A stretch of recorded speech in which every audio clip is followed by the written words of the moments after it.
All right. Good evening, everyone. So we'll give everybody here a second to hop in. What's up, Irish Connection? Good to see you. Who else we got?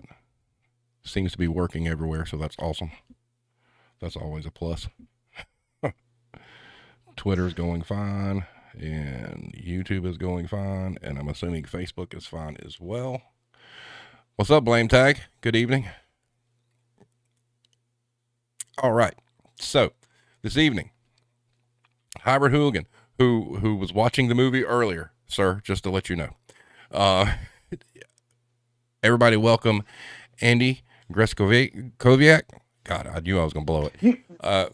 No, you did great. Greskoviak. But this gentleman, provided the industry with a great present as far as I'm concerned. So we're going to have him tell us a little bit about himself. We've got some questions. He's worked retail, so we'll be talking about those experiences.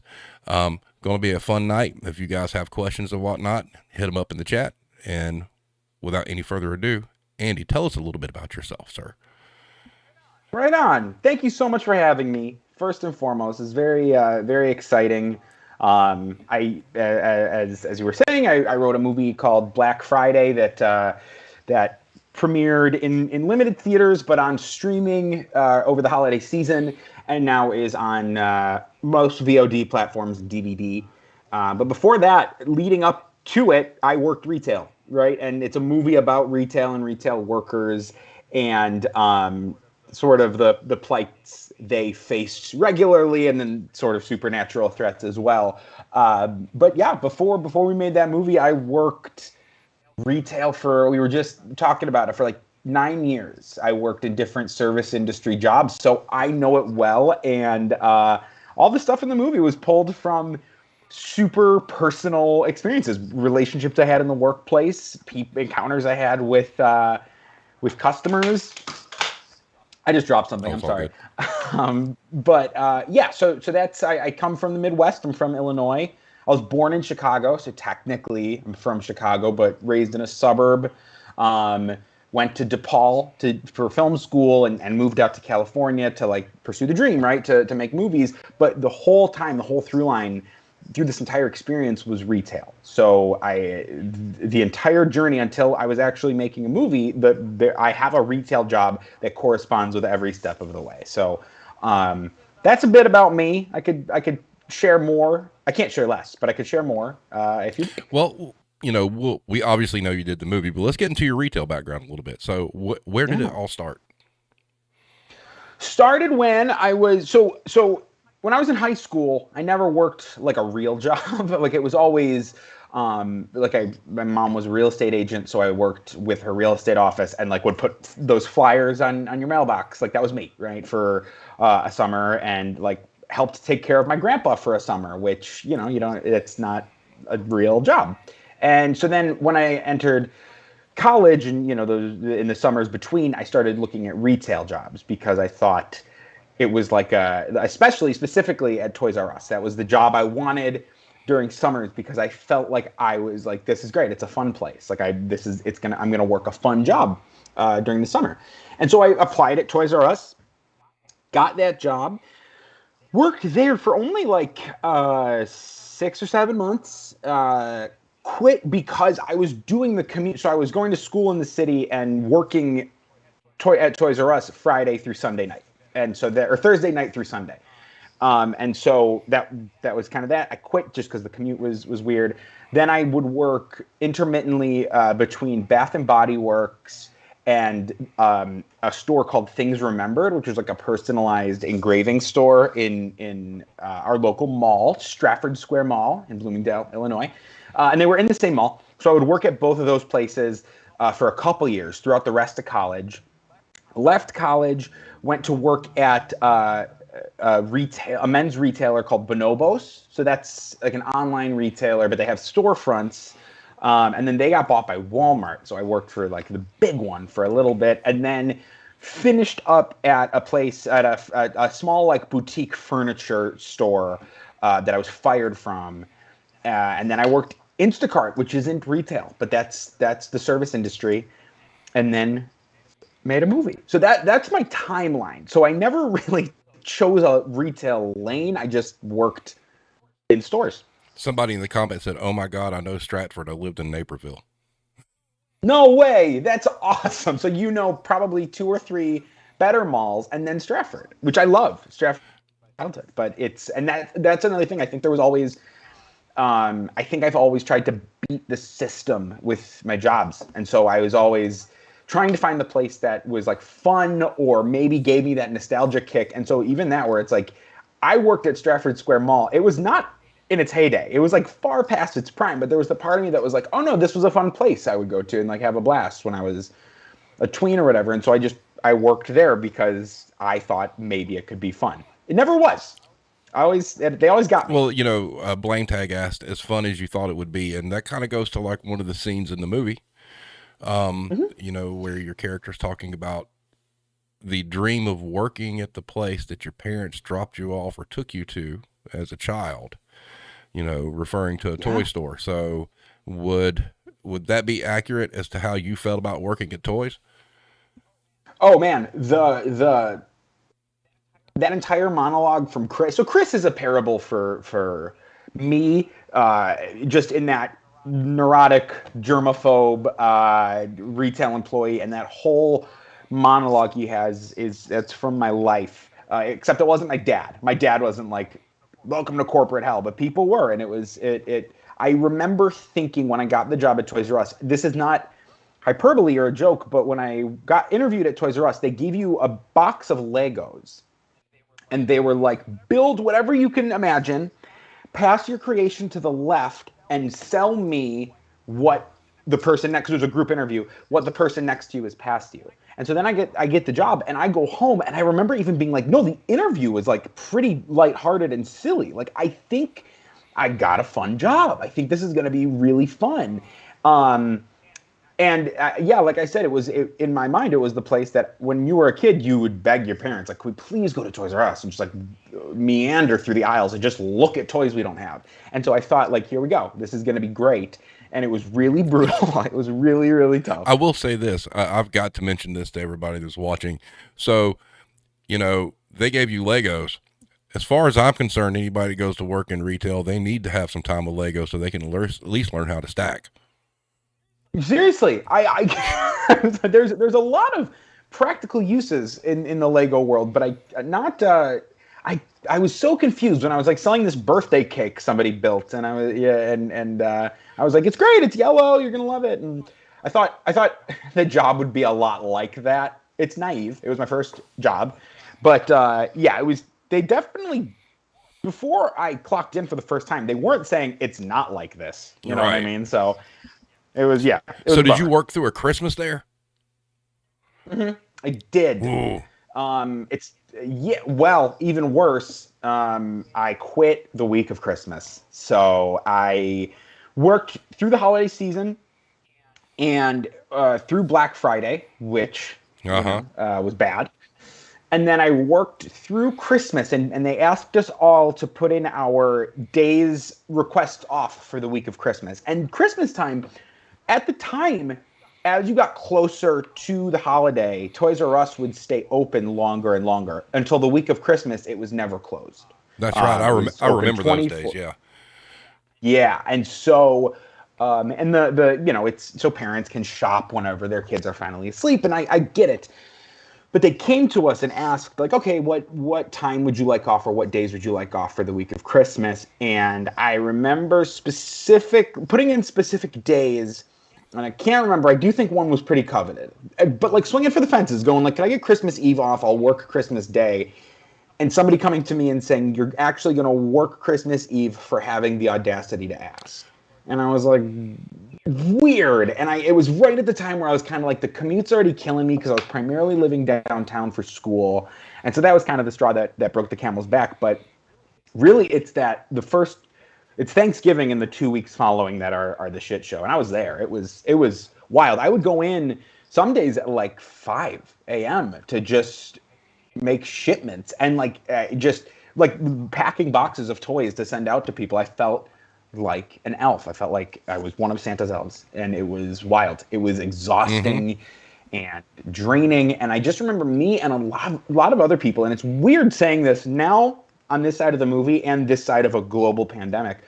I got sicker than I ever got working that schedule, and I just it chewed me up and spit me out, and a lot of people on that job would just get exhausted or sick, and you just kept going, you just kept working. And like I said, it was pretty discouraging, but also, you fall into a routine where you're doing it, you're going through the motions. And it was an impersonal job.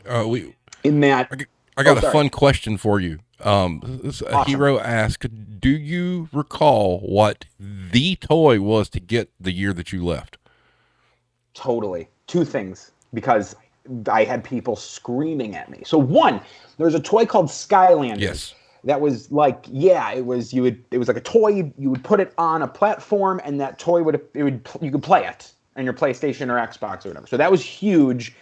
And the other one was there was a new version of Tickle Me Elmo. So this was 2011. So it was something that had to do with like an MP3 player. I don't know if it was Bluetooth or if you could plug it in or something, but it was like a new and updated Tickle Me Elmo that I remember we kept making the joke, like, this is still, I think Ken Bates, who is the main, that's Devin's character in the movie. That's my actual buddy that worked at Toys R Us with me. So me and Ken would hang out and just make fun of how, like, this was still a craze. Like, people were still losing their minds over Tickle Me Elmo. Specifically, I just told this story on another show, but specifically, I had a guy come in and ask for one of those Elmo toys, and I said, yeah, we don't have them. And really seriously, he was like, can't you just go in the back and build one for me? And I was like, what do you think we do here? Like, we're just like in the back with hammers assembling toys. But those were the two I remember people losing their minds off of. And then Apple products, because they partnered with Apple. And so I remember on Black Friday, we got like 5 or 6 iPods and like 4 or 5 iPads, and people that's such an irresponsible number. Yeah, that's terrible. People lost their minds. And they all felt entitled to those Apple products. So those were the big ticket items that year. It was weird because it was at a point in the store's trajectory where it almost got to a point where, like, we would get surprised if somebody left the store with a bike, or the kind of the classic fun toy, because it was all tablets and little, video games and stuff. Wow. All right. So we got some questions that have come through. Hybrid Hooligan asked, did Kevin Smith's Clerks influence your decision to write Black Friday? Oh, man. Okay. Sorry if I'm talking too much. Please let me know, because I right ahead, sir. Love Kevin Smith was such an inspiration in two ways. One, obviously shining a light on people in the service industry, right? I recently said that, like, especially working retail, you watch Clerks and you would watch I would watch Waiting, the Ryan Reynolds movie, and as a retail employee, you're kind of like, where's ours, right? So that was a huge thing, just people going through their workday and sort of like actively hating it while still working it. Like, just seeing that as a movie was huge for me. And just from like the screenwriting principle of going with what you know, and that's a guy who knew a convenience store in New Jersey and wrote a movie about it. And just that, I pitched this script when I was in college because of that principle. What do you know? What could I write about? And at the time I was like, I know a shit ton about the ins and outs of a big box toy store. So there was that.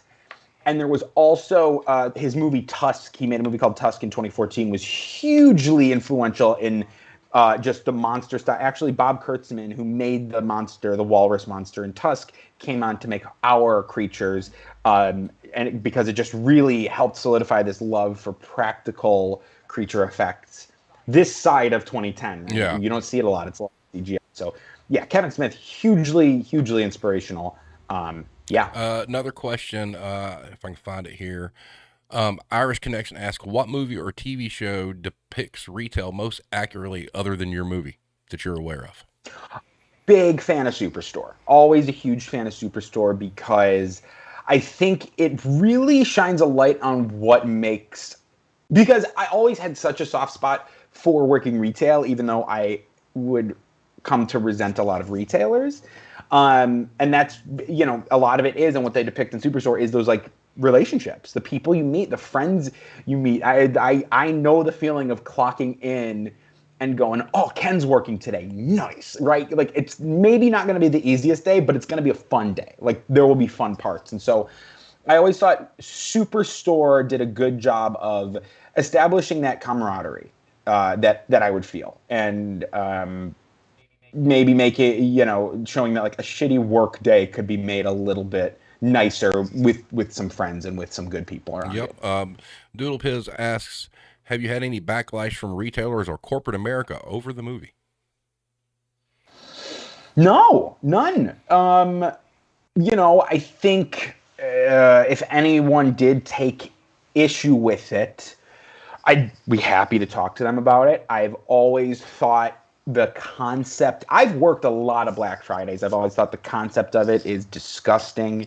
And it's just, it keeps getting longer and longer. I mean, the schedule they work in my movie was the schedule I worked. And so you say goodbye to your parents. You say goodbye to your family on Thanksgiving, because it's like, oh, I got to go work all night. And then the rest of the weekend, you're either working or sleeping, and it's a huge bummer. And so that, I might have forgotten the question because I've just been rambling so much, but about corporations content. No, and if anybody did, I'd be happy to have that conversation, because I still take a pretty great issue with Black Friday and these made up retail holidays that are just, it's nothing to a consumer and it's living hell for an employee. Yep. Yeah. Yep. All right. So this is going to be a two-parter.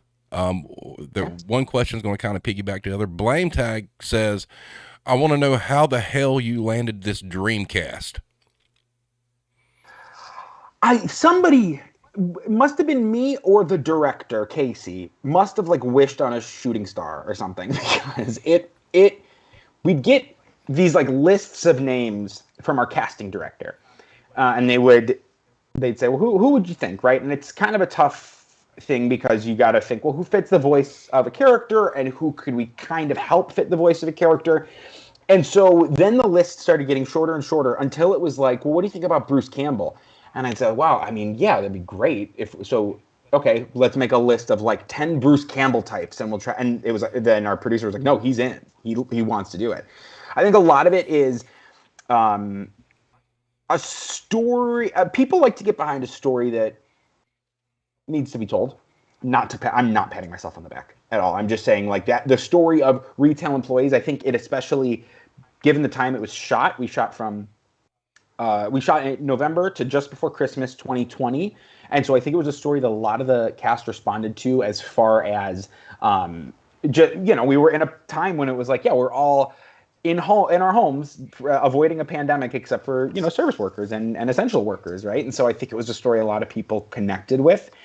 And I think it was, it was a fun environment to play in for a couple months, right? It was a good time. It was a really silly time. So I don't know why everyone agreed to be in the movie. I'm eternally grateful to all of them. Everyone was so gracious with their time and energy, and everyone was wonderful.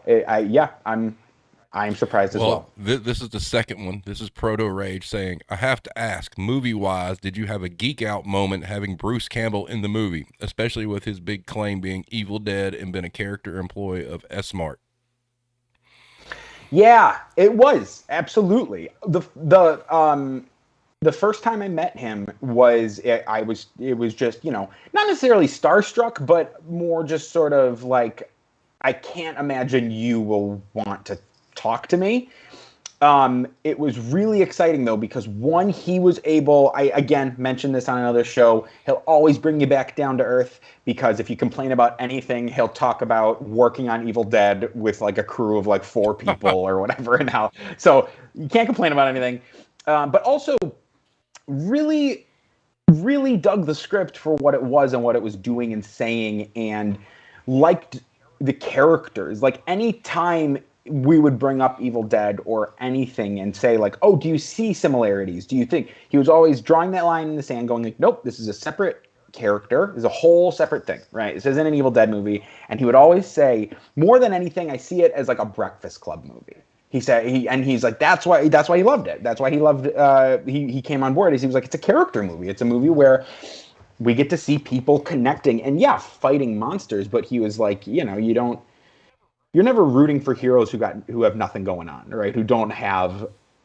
Who you aren't compelled to root for, who aren't going to survive, who you don't care to survive a story, right? And so he always thought that the characters were something to kind of grab onto and fun to explore. So I was excited to meet him and also very humbled because he was just a cool, regular guy. I mean, it's Bruce Campbell. I mean, it's just like, whoa.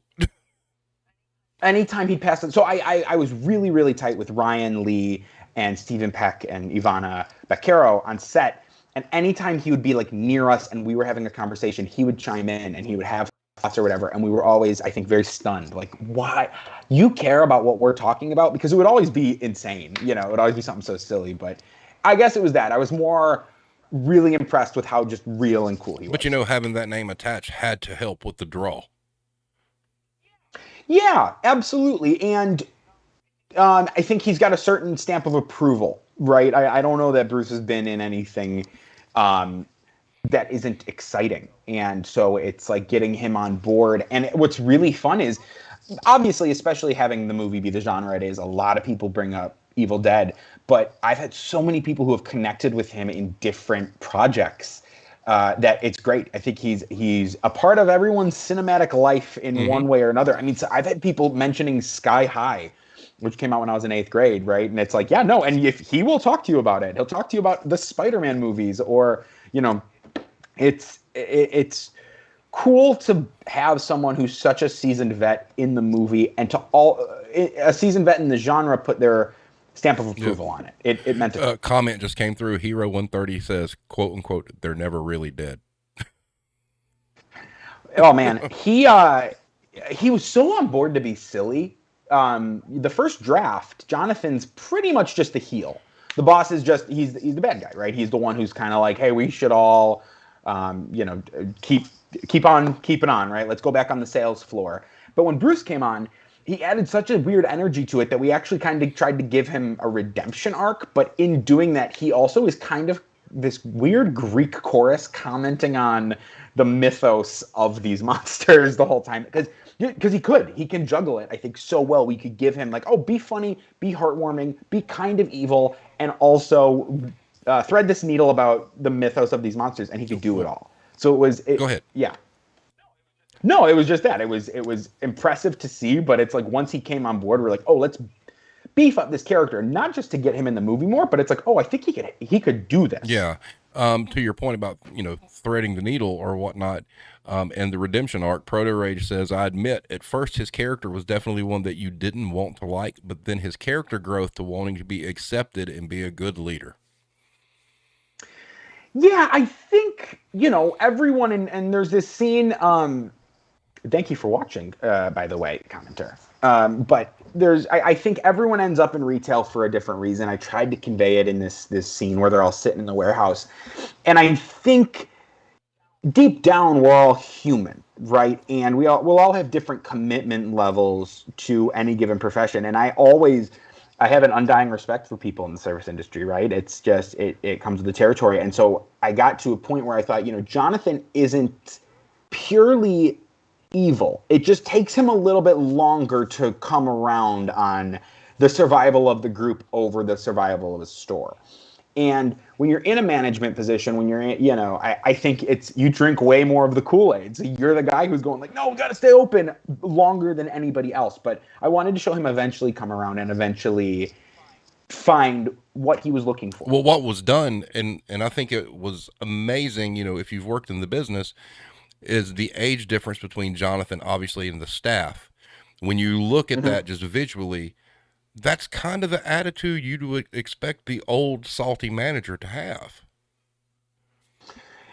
Yes. Again, pulled from experience. I had a manager who was a bit older in one of my retail jobs who was kind of like that and kind of he felt powerful in the store, like it was his domain, and it was the place he got to be in charge and be the top dog. And it's like, I think it's only human to let that power get to your head. I don't necessarily blame anyone for that, but it's like I hope something brings you down to earth, whether it's a monster attack or just a good talking to, you know? And I like him being a lot older than the staff because it creates, except for we have Ruth, who's a bit older, but it creates a disconnect, I think. Well, I think you did. I think you portrayed that correctly. Yeah. I mean, you wrote that perfectly. And Hybrid just chimed in. Brian was 100% the villain. Yeah. Yes. I've worked with many Brians.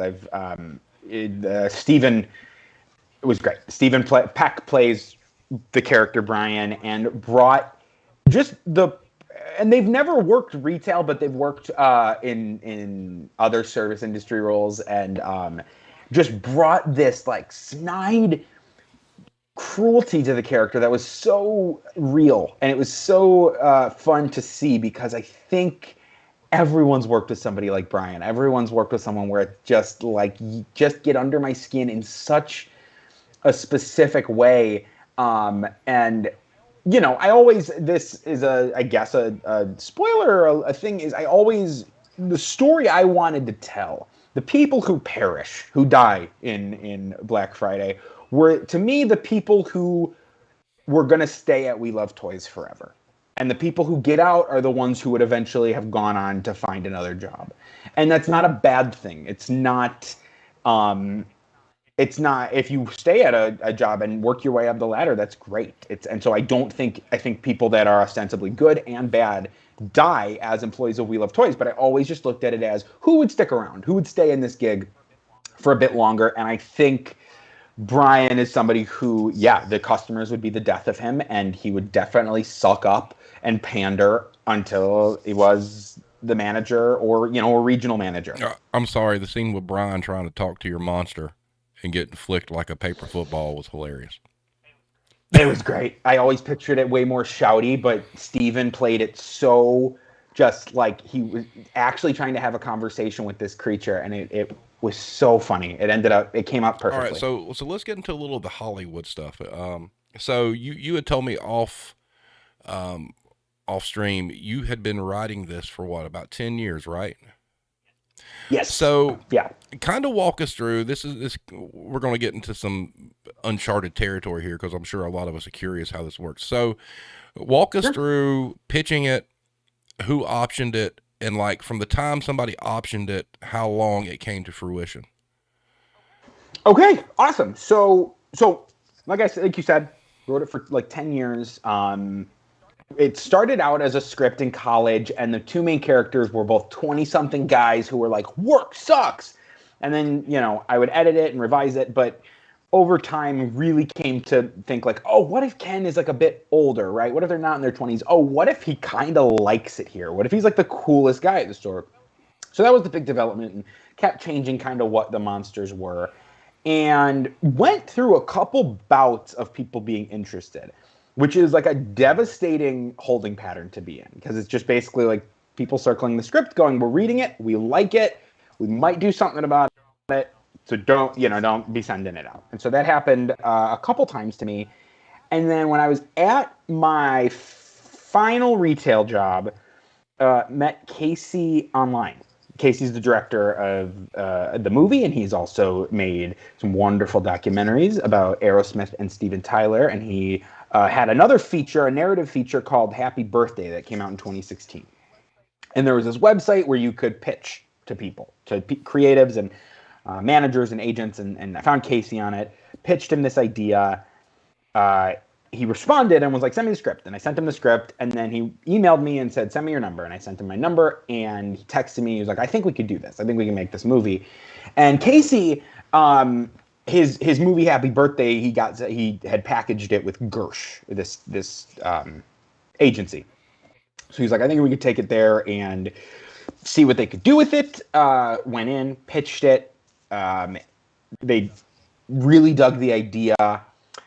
That was January 5th, 2020. Wow. So then the world shuts down shortly after.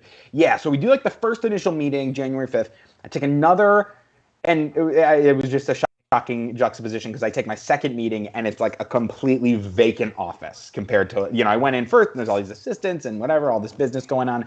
Second time I go in, empty office. The guy I'm meeting with is like, I think COVID's going to be pretty bad. The next week, the world shuts down. Which, I'd done this a couple times, right? So I had gone through like people are interested. We're in this holding pattern. So I was like, great, that was fun to do it again. And fell through, and that's cool. And Casey and I, we would kind of chop it up, but we'd see what was going on in the news, and we're like, it's still a really fun story to tell. Is it too close to home? We took out just anything. It never was a huge infection movie. I think there's one guy who's like, I don't feel so good, but otherwise, it was never quite like that. And but we just wanted it to make people forget. Like, we didn't want to mention COVID or anything, and so we did a polish on the script, and then around May, because also, when the pandemic began, we were like, yeah, it'll be 2 weeks. Okay, it'll be a month. It'll be whatever. And so around May, we were like, okay, I think we're stuck in this for a minute. Let's send it out to people. Let's see who is interested, because Gersh was still all in, and they had this wonderful Rolodex of talent. And we sent it out to Devin Sawa. He was really into it, really excited to get back into the genre. And then then we brought on the producer, and then it all kind of fell into place. So it was like this thing that was given the green light before the pandemic, stalled, and then it really started to come together, mostly in summer 2020. And so then, we brought on our producer, Warner, and we had this really wonderful casting director, Brandon Rodriguez, who it really felt like overnight brought in the cast. And then by October, I was in Rhode Island. We filmed it in a town called Attleboro, Massachusetts. And so we moved to Rhode Island for 2 months, my wife and I, to enter the production bubble. And we filmed it for 6 weeks. We were there for 2 months. And then we had a couple, because it was the holidays, and so there was time off. I think altogether it was like a 5-week shoot.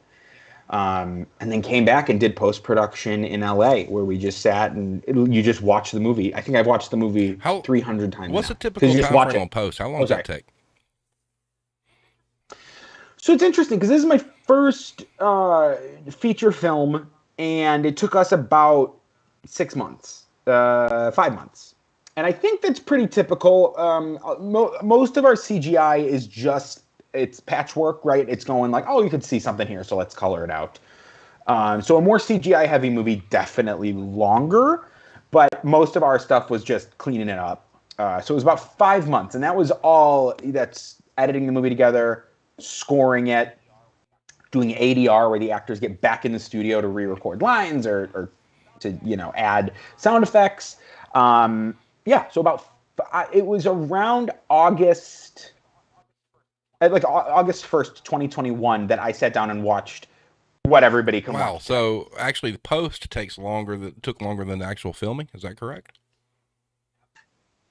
Absolutely. And it's a lot of cooks in the kitchen. So you're watching, everyone's watching the movie a 1,000 times, and we're compiling notes, and, I'm watching cuts of it and going like, oh, that line, maybe it's we could re-record it, or maybe this shot's a bit quick, and so you're taking then everyone's notes from like 10 different rounds of screenings and trying to apply them into a movie that everyone agrees on. And luckily, we were all really on the same page with what we wanted the movie to be. That was another thing. We are a smaller movie, and so we didn't have anybody, like any studio execs, breathing down our neck saying like, you got to change this. So we were all, that also helped. Now, were you under a major studio umbrella, or was this totally independent? Independent, and then we got bought by Screen Media. So they did some other. It's called Willy's Wonderland. It's a Nicolas Cage movie, and they've been wonderful. But yeah, we were on our own. Gersh was the big driving force behind it in terms of pulling in financing and bringing the movie to life. But yeah, we really had our own creative control, which was excellent, because there was a lot of other things we were trying to manage. Right now, obviously, I'm not sitting here asking you to give dollar amounts, but I'm just curious how this works. I'm a musician, and I used to work with people in the music business, and I'm kind of trying to see if it's the same. So, when it's optioned, are you getting like an upfront fee, and that's it, or are you getting something on the back end as well? Right on. So it's both, and it's all In like fine print in a contract, but yeah, so you get paid for the script, and then you get residuals for based Right. on Now, how it performs. were Yeah. you compensated on two roles? Because weren't you like an executive producer as well? And Only on the one role. Executive producer more so was just I was on the ground floor. I was the first person to get the project. I wrote it and was the first person kind of out there shopping it around, and then also was on set every day. Just because, like I said, it was that production bubble where it was like we entered, and once we left, we couldn't come back. And so I ended up being on set and just like helping like every day. Like if somebody wanted a funny line, I'm writing it for them. If somebody had a question about delivery or whatever, because everything was so distant, right? So if Casey's talking to an actor about specific blocking in a scene, another actor can't necessarily come up and be like, hey, I got kind of silly semantic questions, because we're keeping everyone distant. We're trying to really be conscious about overcrowding and what particles are entering the air. So I was there, there's Ryan and I and Ivana and I would just sit and chop up the script and kind of discuss different, if a line wasn't working, how to deliver an alt. Or, I mean, even stuff just like the layout of the store sometimes would catch us by surprise, and I'd be on set rewriting a scene for the day where it's like, oh, we gotta, it's really weirdly hyper specific, but just scenes where it's like, oh, I wrote a scene where a ladder's outside of the store, but the ladder's inside the store. I have to write a completely different resolution to another scene. So these were the things happening day to day. but I mean, you talk about your cast and the stars aligning. The fact that you were able to pull this off in 2020, man. I mean, I don't believe it. That's got to be historic. I've got this, it's on my desk. I'm in my office right now. I've got this We Love Toys name tag on my desk. It says, it's an Andy name tag, and it says, I've loved toys since 2020 on the bottom. And it always blows my mind. It's such a weird thing to see that, like, that anything came out of that year, that anything got done. And I mean, we had a crew of 80 plus people, like that just, we all, so on the second day of filming, we had a pretty big COVID scare. Just a test. We were all getting tested so much, and a test didn't read. But the company that relayed this info back to us would say you either have tests that are completed, or tests that are negative, or tests that are not negative. And so we didn't know what that meant, and so we had to shut down for one day of shooting, and it scared everyone so much because we wanted to get this movie done. That those next days of shooting, the following few weeks of shooting, we all took it super seriously, and everyone was really respectful of one another and what any department needed as far as, space or if necessary. I can't even I don't know the terms that different parts of the crew would use, but whatever people needed to get the job done in a safe but also efficient way. And everyone really hunkered down and made the movie together. It's why, I mean, one of the few things, and I would never I love this movie, but it's one of the reasons why it never really, like, this, in the original script, there's hordes and hordes of people in the store, right? Like, just, it's massive. And because of COVID, we couldn't do that. It was impossible. And we always refused to make CGI crowds of people. So we have the wonderful actors who came and got in full monster makeup and acted as our monster shoppers. And I'm really, really grateful for them. But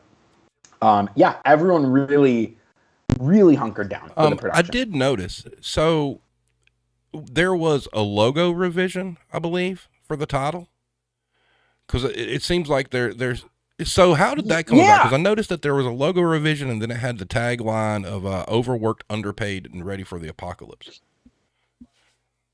I love that tagline too. That's so good. I like it. That's the UK one. The UK got the tagline, and they got the logo yellow and black. I don't know why we got the logo. I mean, because I'm not.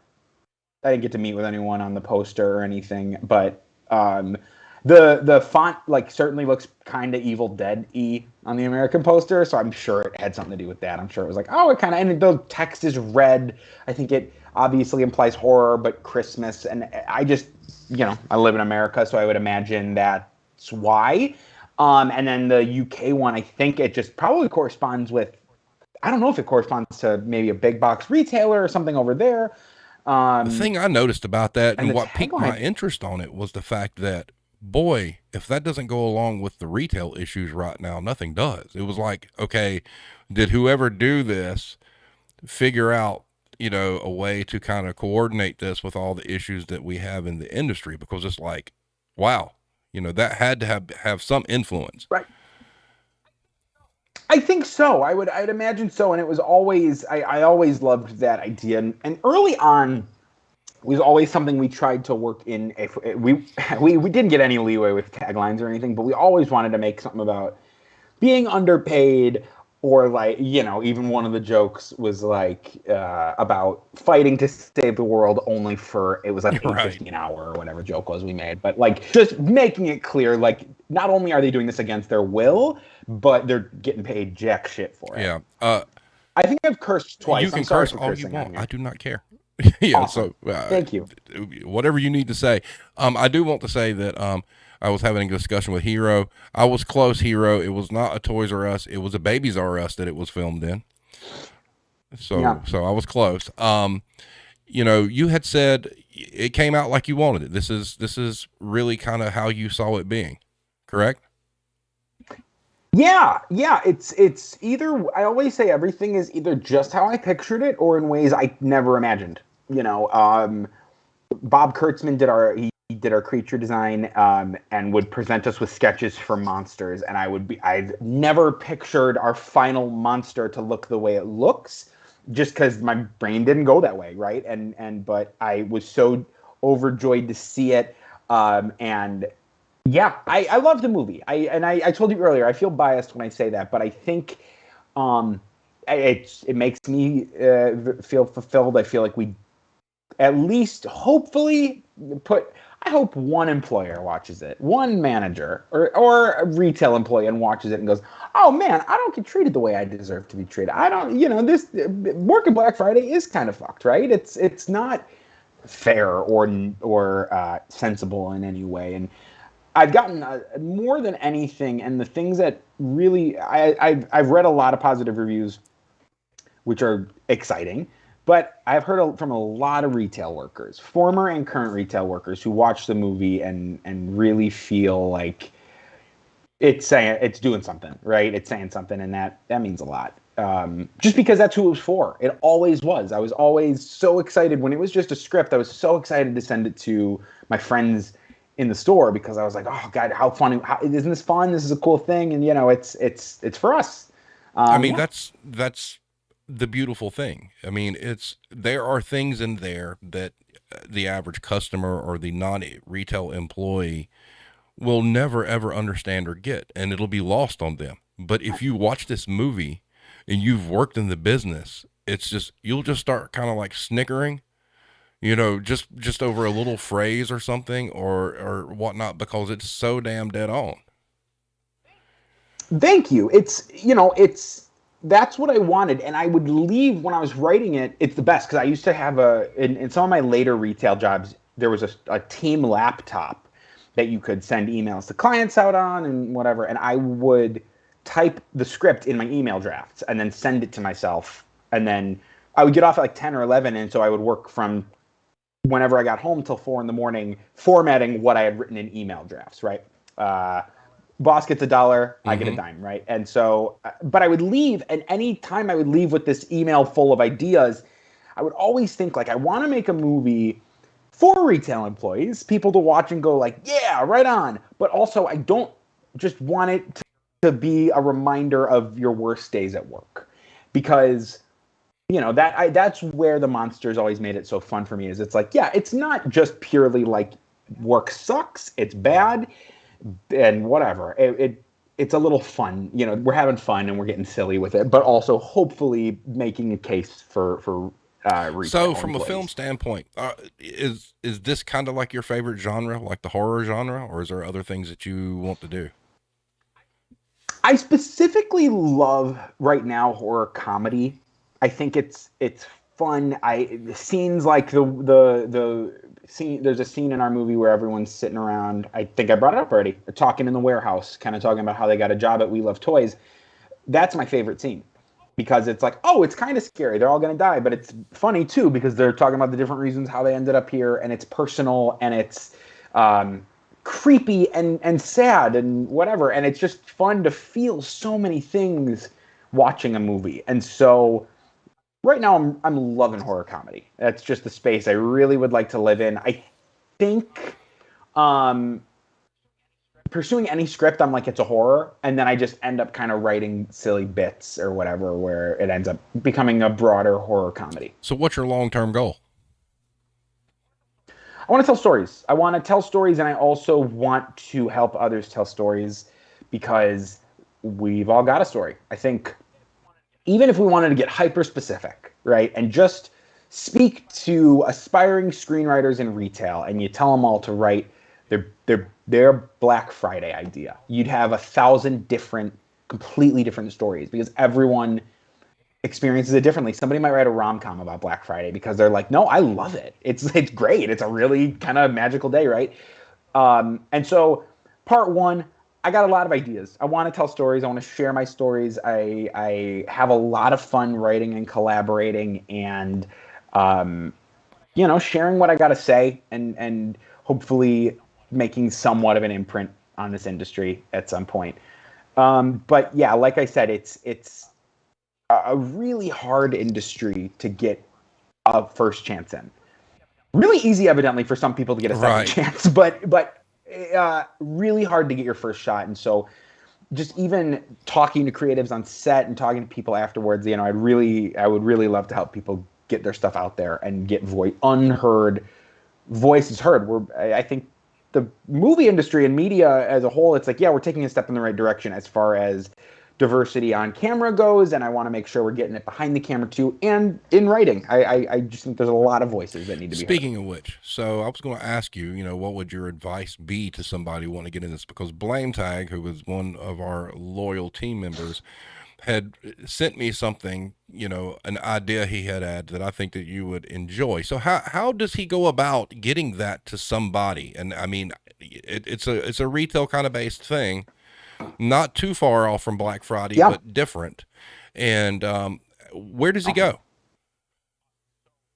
Awesome. So there's a couple different approaches and lanes. I always like to pitch the free ones first because it's free. There's a lot of great networking sites. The one I always recommend is called coverfly.com. You set up a profile.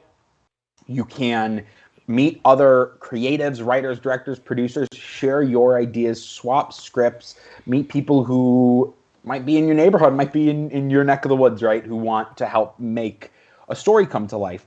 Also, it provides you insight into kind of what people are looking for, right? They'll do open writing assignments and stuff where you'll get people like industry professionals who are like, yeah, I'm looking for a single location horror movie. And so then you could reach out and say like, hey, what's up? I have this script idea. It's a retail-based horror movie, or it's a comedy movie, or it kind of matches what you're looking for.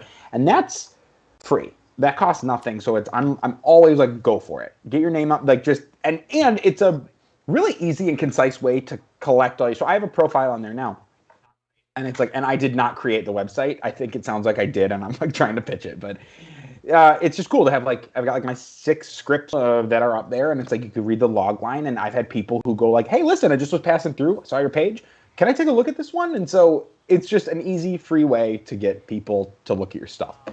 The stuff that will cost a little more money, I would always set money aside when I was working retail, like to enter competitions or to do these pitch sites, right? Like a website like Virtual Pitch Fest, which helped me meet Casey.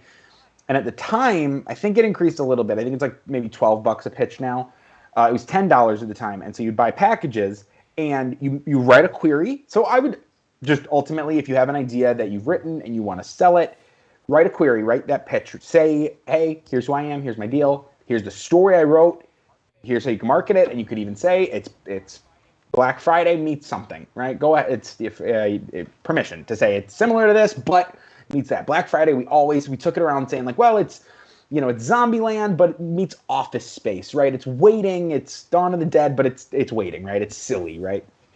And so they put that equation in that query letter, and Virtual Pitch Fest lets you send your query to professionals, right? To people. I mean, I got an email today that was like, NBC Universal is on Virtual Pitch Fest looking for scripts. And so you send it and they have 5 days to respond yes or no. But same thing. It's like I've met agents, producers, managers. I met the director of my first film on that site. And they specifically state same thing, what they're looking for. So I've found people who will post something and it's like funny because it's almost kismet, right? It's like, oh my God, you are looking for the script I have. And you just reach out and then you start that correspondence. So that's another one. Script Pipeline is awesome for competitions. Coverfly has a really cool competitions feature where you could just like filter by genre. So it's meeting people, and it's easy and it's hard. Outside of the pandemic, I was going to comedy theaters all the time and meeting creatives, performers, writers. I did UCB and I did Groundlings, and that's how I would meet people to write and collaborate and just overall create. Now I try to, it's a little bit more online, but there's definitely the space to do it. And definitely people looking for it. If you've got a good idea, like that's an asset, right? People want that. People could use that. And so make yourself a commodity, put yourself out there and yeah, flaunt your idea, man. Real quick. So the director who picked you up through this, you said he did a documentary on Steven Tyler and Aerosmith. Is that right? Okay. Yes. How about you get with him and pitch a documentary on retail employees? Yeah, I will. It'll be so sad. He's like, I'm used to filming Aerosmith. No, I would love to do more work with retail employees because it's another thing. It's, and I've said this on other shows, but it's like there's something about putting on a name tag or a vest or whatever it is that, or an apron, that people just feel like they're separated enough from you to just treat you like garbage. And it's wild. I've worked so much of it, and it never stopped amazing me how strangely, I wouldn't even say badly, how strangely you get treated as a retail employee. So that'd be a harrowing but that's documentary. why like stuff like your movie is important. Anything like that is one more kind of like swing at those people, and every little bit helps, whether it's comedic or horror or whatnot. Anything, any kind of medium that kind of shows it. Hey, we love you for it. And I thank you for saying that. That means a lot. And I think, a long-term goal in my lifetime, not even I've done what I can about it, but I would love to see Black Friday, the retail holiday, end in my lifetime. I think that would be nice because it's never, to me, it has always just been great. I could look forward to a day coming up where I'm going to get treated like shit, even more than I usually do. And it's just always gotten crueler. And anytime I think like, or when I worked in retail, anytime I thought like, I think it's the enthusiasm's kind of dying down this year. Of course, the company would come forth and be like, here's a new promo or a new product that's going to bring you through the door. And it just was always so, it's still to this day, that's Thanksgiving for me. Thanksgiving is, speaking of which, I have to say the entire scene in the stock room where he's talking about Black Friday deals. Oh, that was beautifully done, sir. Thank you. That was, again, when we got Bruce, Casey and I were like, we could do some fun things here. And so we were just dropping retail facts. And that was just another thing. It's like we just wanted to get in that thing because that's a big part of why Black Friday happens is the consumer, right? The people are going into the store. And so it's like, if we could slide in a little thing in the movie about how you're kind of getting tricked, right? It's always you've got egg on your face after doing Black Friday shopping. Hopefully that changed one person's mind, because it is a bit of a ruse. And what you're doing is you're saving maybe $40, right? Which is great. Good for you. But in return, you're making retail employees' lives pretty difficult for the weekend. And that supply and demand, it only increases it, right? I forget, I've worked one of the brands I worked for did a Black Friday every Friday thing. For the month. And so it was like every week on Friday there was new deals. But it's the consumer responds to that. So I don't know. It's be kind. The least you could do is go into a store, remember that's a person. I always really appreciated when someone would ask me how my day was. Yeah, it goes a long way. And huge. I would do anything for the people who were like, how are you? And like genuinely kind of inquiring about my deal. And then if they were like, oh, can you read something for me that's up on I would grab the ladder. I'd be like, that's fine. It's cool. Cause I think you just see me a bit more realistically than others. All right. So we're right at just Yeah. an hour. And I think the question that just came through is excellent because it allows you to pitch what you got going on. So Proto Rage X Nice. asks, any big projects you've got your interest in the near future that have you excited? Nice. Yeah, that's great. Great question. Because I'm right now working on it's a slasher that's really fun. It's a tween slasher, which is funny to say out loud. It's always really fun because that sounds wrong that you shouldn't do it. But in the same way that when I wrote Black Friday, it was a movie about the horrors of being stuck in a situation with your coworkers, right? No one that you necessarily trust, just the people you got to work with. And that was always so scary to me. And so this next one I wrote, it's about the horrors of being 12 and growing up. And so I think it's just another way.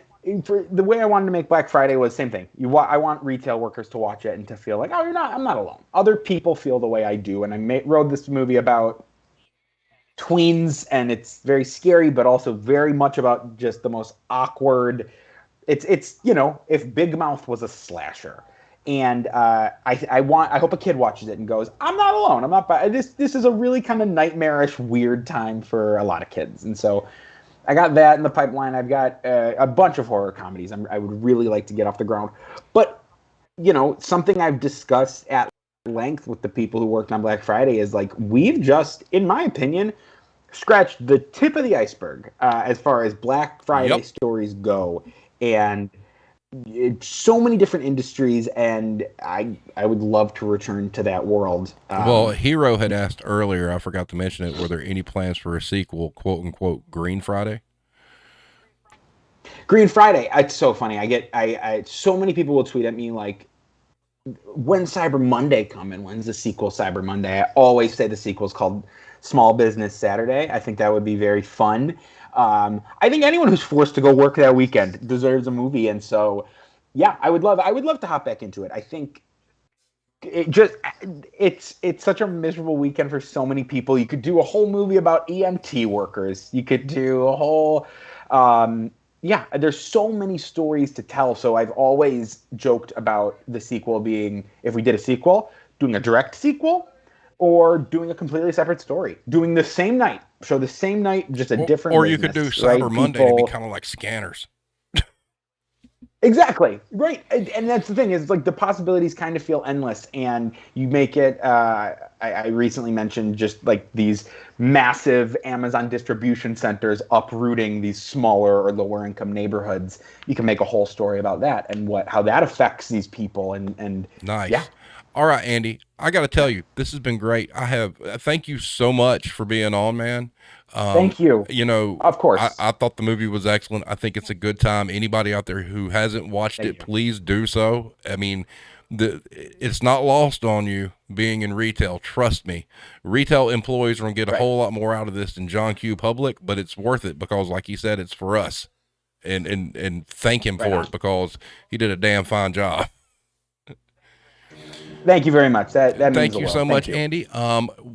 Let's see. The audio of this will be up a little bit later. So probably about 30, 40 minutes. It'll actually be up, and then you can hear it on like Spotify and all that other mess, and it'll be there. Andy, if you ever have anything else coming down the pike or whatnot you want to talk about, hey, you're welcome here anytime. You just let me know. Thank you very much. This was all right, guys. Everybody have a